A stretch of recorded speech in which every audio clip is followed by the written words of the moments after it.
This is how you should eat them.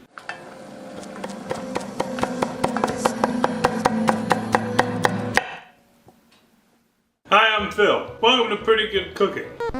Pretty good. Today, you may notice, and you may have noticed, my hair is a little out there, a little long. COVID-19 has the world by the balls, myself included. It's not really that safe to go to a barber. Probably gonna go tomorrow anyways. At any rate, this is the result of home haircut, which Courtney did a nice job, but you know, my hair kept growing and now I feel like I look like a crazy person. But I'm digging having this big beard, so when I go to the barber tomorrow, I'm not gonna get my beard cut. Because I'm not gonna get my beard cut till I have to see business people, which I don't, for the foreseeable future. In the age of the internet that we live in, year 2020, wow, what a year. Who knew we would make it? The people who made that Sega Genesis game, Baseball 2020, they knew we would make it. People love when there's YouTube drama, or people calling out other people. Now, if you know this show, you know that I like to make fun of Chef John once in a while, even though he's a national treasure.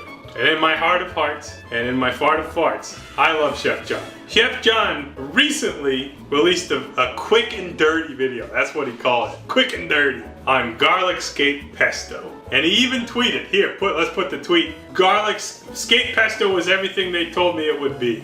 Okay, Chef John. One of the top comments on his YouTube video was, Chef John made this video just to flex on his garlic garden. And he put in footage of it, and I saw his garlic garden, and I was like, mine's better. So, won't you join me and flex on Chef John with my better garlic garden? Let's make a drink. It's garlic. No, not this. Actually, that would be a good flex.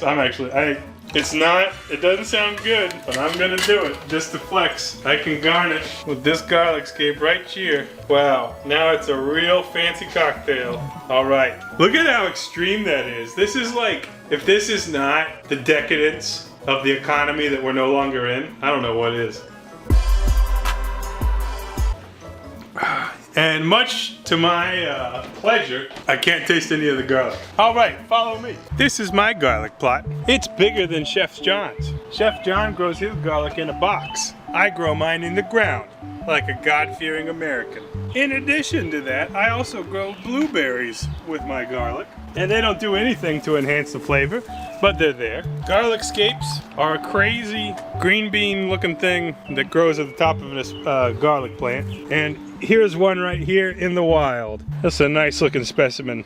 I've been picking these literally for the last couple weeks, and they just keep growing. And every time I come out here, there's more. It doesn't matter how many I pick, they just keep growing. There we got another tiny one here, and another one over here. Look at that, garlic scapes galore. Smell like garlic. Put that in your pocket for later. But being a man of culture, not only do I have conventional garlic on this side of the plot, fancy heirloom garlic on this side of the plot. It's bigger and more beautiful.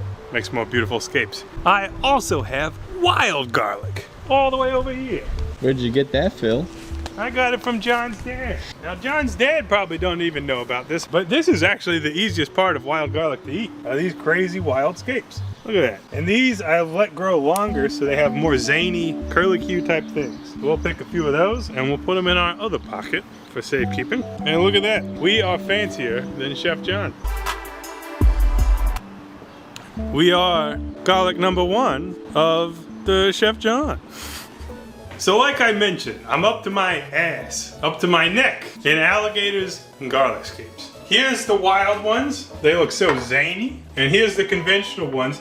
These don't look as zany, but if you let them grow long enough, they will get zany. And just for context, these are some garlic scapes I pickled like 2 weeks ago. I've got so many of the f***ing things. Now, for science, let's test how they taste. I'm gonna get one of these guys and one of these guys. So I know how the homegrown regular one tastes already, because I've had it many times. So just raw.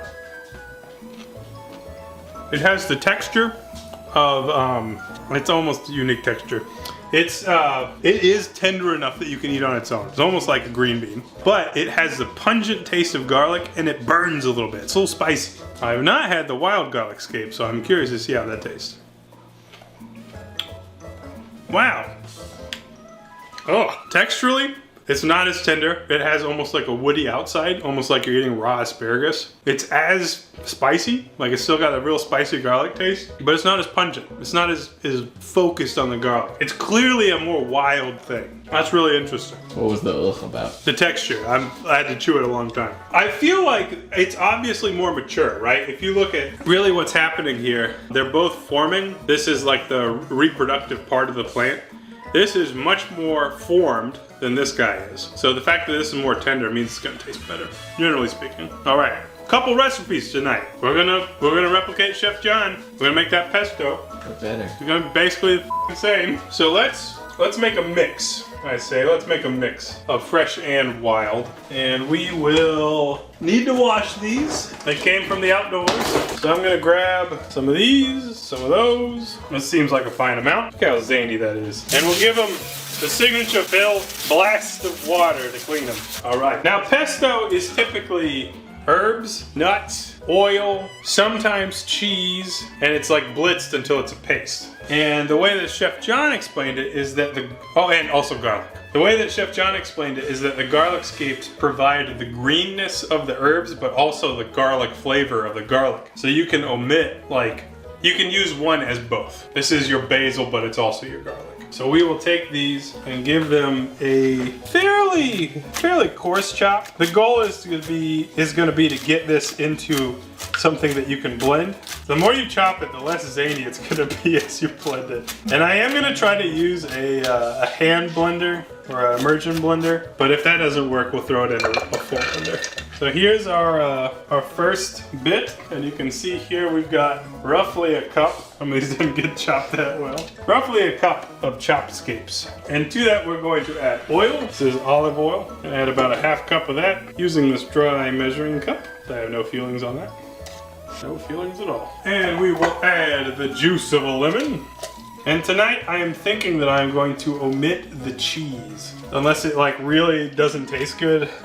There's our lemon. We're gonna add some walnuts. Chef John says to use toasted. I'm using these. Just a big handful of those. And probably a splash of vinegar. And just to make things even more bougie, we're using homemade ramp vinegar. Just to give it a little twang. A southern twang as it was. Although these do not grow in the south. And here is some salt.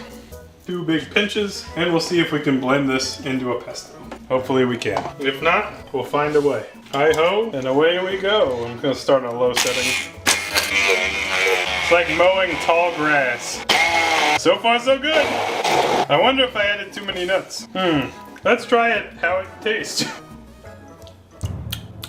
Surprisingly not that garlicky. A lot of the pungency is gone. Maybe just too many walnuts. Let's just add more. How bizarre. That's surprising. It doesn't taste that strong. It's good, but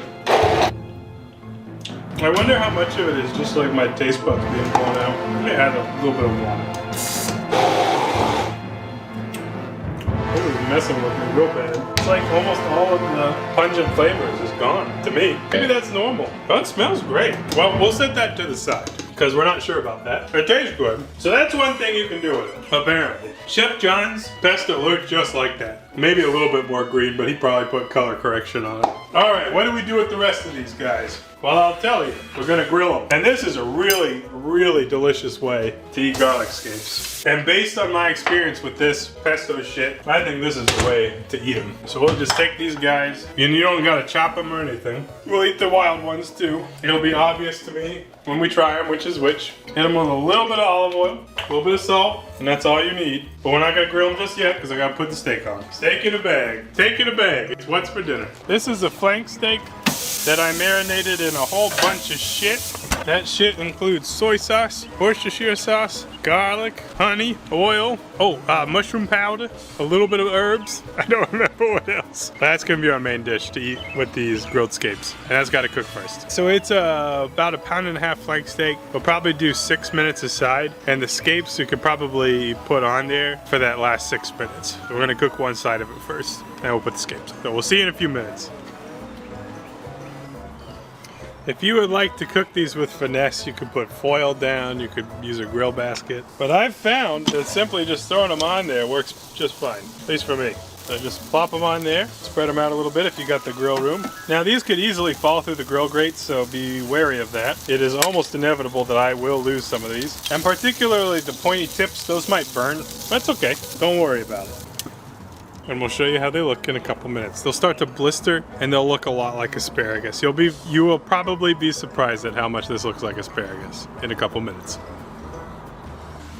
All right, so we're about halfway through our scape cook. You can see some of the tips a little bit toasty, but you can see the main body of these has a nice little char to it. So we're gonna try to flip those. You don't gotta do it perfect. I have said about every recipe we've ever made, but keep on cooking them because they're looking real nice. You can see they're more vibrant green. This beef is almost done. That's a nice dinner right there. Slab-o beef, miscellaneous vegetables. Keep cooking. These are done. And how do you know they look cooked? You've got some parts that are a little overcooked and they're a little bit crispy. And plopping them here in this bowl with the oil, that ain't gonna do them no harm. Again, remember, this is a miscellaneous vegetable. It's just for fun. Nothing's riding on this. And we'll bring in that beef in a second, but we'll take these in first. Let's give these another salting. They are a vegetable, right? And here we have, that's a wild one. That's a homegrown. So let's give them a taste. Here's homegrown. Brilliant. Oh, it's so good. This is how you should eat scapes. The pesto. The pesto is fine, but scapes shine in this context. It's like that brilliant roasted garlic flavor. Texture is crispy. Here's the wild version. It's chewier, not as delicious, but this is how you should eat them. I mean, it's just the best. Chef John is wrong. Eat them this way. So that's what I recommend. Grill these sons of bitches and then pound them because they're delicious. And even that crispy bit is good. A seasonal treat, or not a seasonal treat. If you pickle them, you can eat them anytime. I still have some from last year. Vinny, do you approve? Yeah, he does. Good boys. Well, that's how you do it. That's our episode on garlic scapes. Look at how beautiful they are. Let's put them on a plate. It'll look fancy. Well, that's our episode dedicated to garlic scapes. An incredible seasonal treat. I had fun making it. Now I'm gonna eat this beef with John. Here's the beef. Yeah, buddy. If you ever grow garlic, eat the scapes. It's fun. And I guess it's good for you in some way. I don't know. But anyways, that's how you do it. God bless you and your family. And we'll see you next time. Right here on PGC.